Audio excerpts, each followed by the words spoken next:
Hey everybody, it's Matt from endsickness.org. Today I'm going to talk about how you want to target chronic infections like Lyme, parasites, whatever it is, SIBO, all that, after eliminating immune triggers. This is the most important part. This is critical. This is how I've been able to help people who have not been able to be helped before, is you have to go ahead and get rid of the immune triggers. So first, let me say I'm not a medical doctor. This is not medical advice. This is for informational and educational purposes only, based on my experience. And that is it, right? So back to the point. People chronically will have like these, they'll constantly have these symptoms where they refer back constantly to the parasite, refer back constantly to Lyme, refer back to the Candida, to the SIBO. Oh, it's got to be these infections. It has to be the infections, right? And yes, I don't doubt the concept of infections. Now, do I believe that infections are the beginning of where you start when you're trying to get someone better? No, absolutely not. I believe a lot more in the concept of the cell danger response, the concept of inflammation driving all the symptoms, not pathogens. Pathogens are only going to be as aggressive as the immune system is weak. Okay, so if you're able to go ahead and remove these triggers, as I'll explain, you can get the immune system to stabilize. And by doing that, you can resist these pathogens from replicating and causing you issues. They go back into dormancy. They go back into less productive stages where they're not creating as many endotoxins and causing you symptoms, right?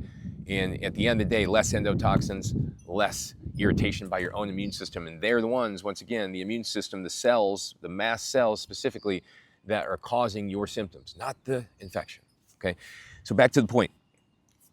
To treat chronic infections, okay, you have to first realize that infections have they have surface receptors on their cells, okay, these pathogens. And they can detect what's in the environment and if it's a safe time to replicate or not. It's not just they're out there constantly replicating. No, they're actually realizing what's happening. They're sensing it in your body. You're sensing it at all times. And on their cell surfaces, lots of inflammation, got these cytokines, got these inflammatory molecules that have been sent out by the immune system. This must be a perfect time to go out there and play. And then the pathogens come out and they start causing symptoms. They replicate. There's something called I forget what it's called. It's like chemotaxis, I'm sorry, where the bacteria will go ahead and shift, or these organisms will know, and the immune system is in a vulnerable state. So it'll choose right then to go right and basically go and swarm towards another place and try to create these little pockets of infection all around you, right? And the reality is none of those things happen if your immune system is stable, because they're back hiding, realizing the immune system's stable, because they have these cells that have surfaces on them that could detect when the environment is threatening or safe, like everything else, right? So the reality is it's never a good idea to go after pathogens until you get rid of the triggers, because otherwise you're going to have these pathogens that are just going to keep coming out, replicating, like coming out to play, and you're not going to be able to keep up. You're not going to be able to keep up ever, right? You have to get the immune system stable. That's real, lasting change with pathogens, okay?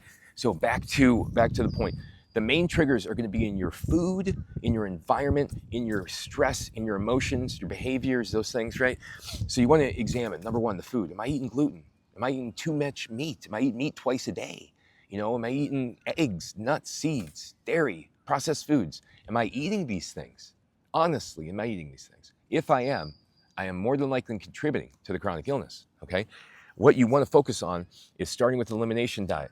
The vegetables, your fruits, your potatoes, your rice, your beans, your plant-based oils. You start there for 21 days. Now, Matt, I can't do that. It's not possible. I've said this 100 times in other videos too. I bet you if I gave you $50 million that you could do it. If I said 50 million, do it in 45 days, would you do it? I'd give you $1 million a day. I'd do it, right?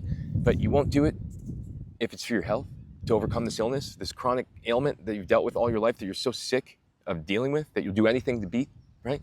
You know, so ask yourself, are you willing to do the elimination diet? I have the elimination diet on my website, endsickness.org. I go over all the foods that are safe, how to go from one stage to the next, exactly what to do. Okay, so number one, we got the diet. That's the main irritant that's almost always in the mix with the pathogens. And don't worry about the carbohydrates. It's about the undigested foods. The food irritants are the main thing, because they're the ones that are irritating the immune system. You can eat carbohydrates and get over infections. I've done it, right? You just can't get over infections when you're getting triggered by everything you're eating on an immune level. Okay, so next thing is mycotoxins. Okay, if you have a chronic infection, you think it's a chronic infection, you got to look into mycotoxins, because I thought it was a chronic infection for myself, my daughter, a lot of clients, and eventually I came across the mycotoxin antibody concept. Okay, it's the idea that when you're exposed to mycotoxins, your body then creates antibodies to all these mycotoxins, and then you go to another place, you go to whatever it is, then you start to get more and more intolerant, more and more intolerant. Your antibodies grow, they grow, they grow.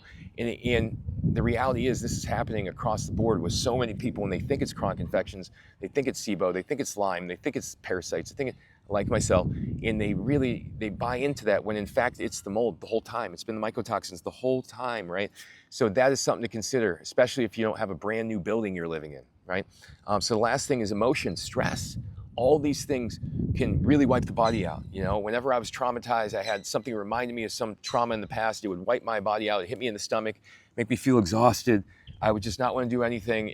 I'd physically feel unwell just from seeing something, observing something that reminded me of an unresolved emotion from the past.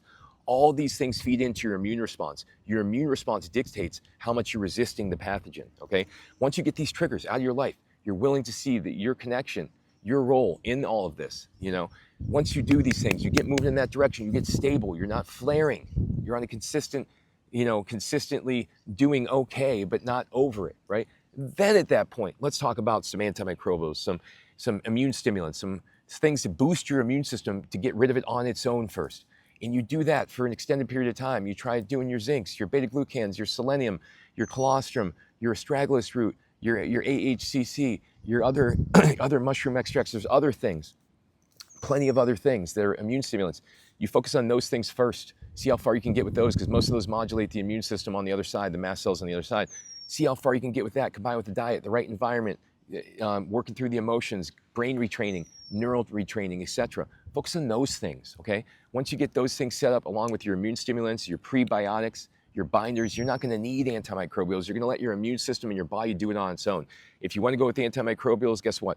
Some of the things I mentioned are antimicrobials. The colostrum, beta-glucans, all these things, they all have antimicrobial properties that just indirectly, most of the time, they stimulate the immune system to remove it on its own, which is always a better decision than trying to kill, attack, seek, destroy.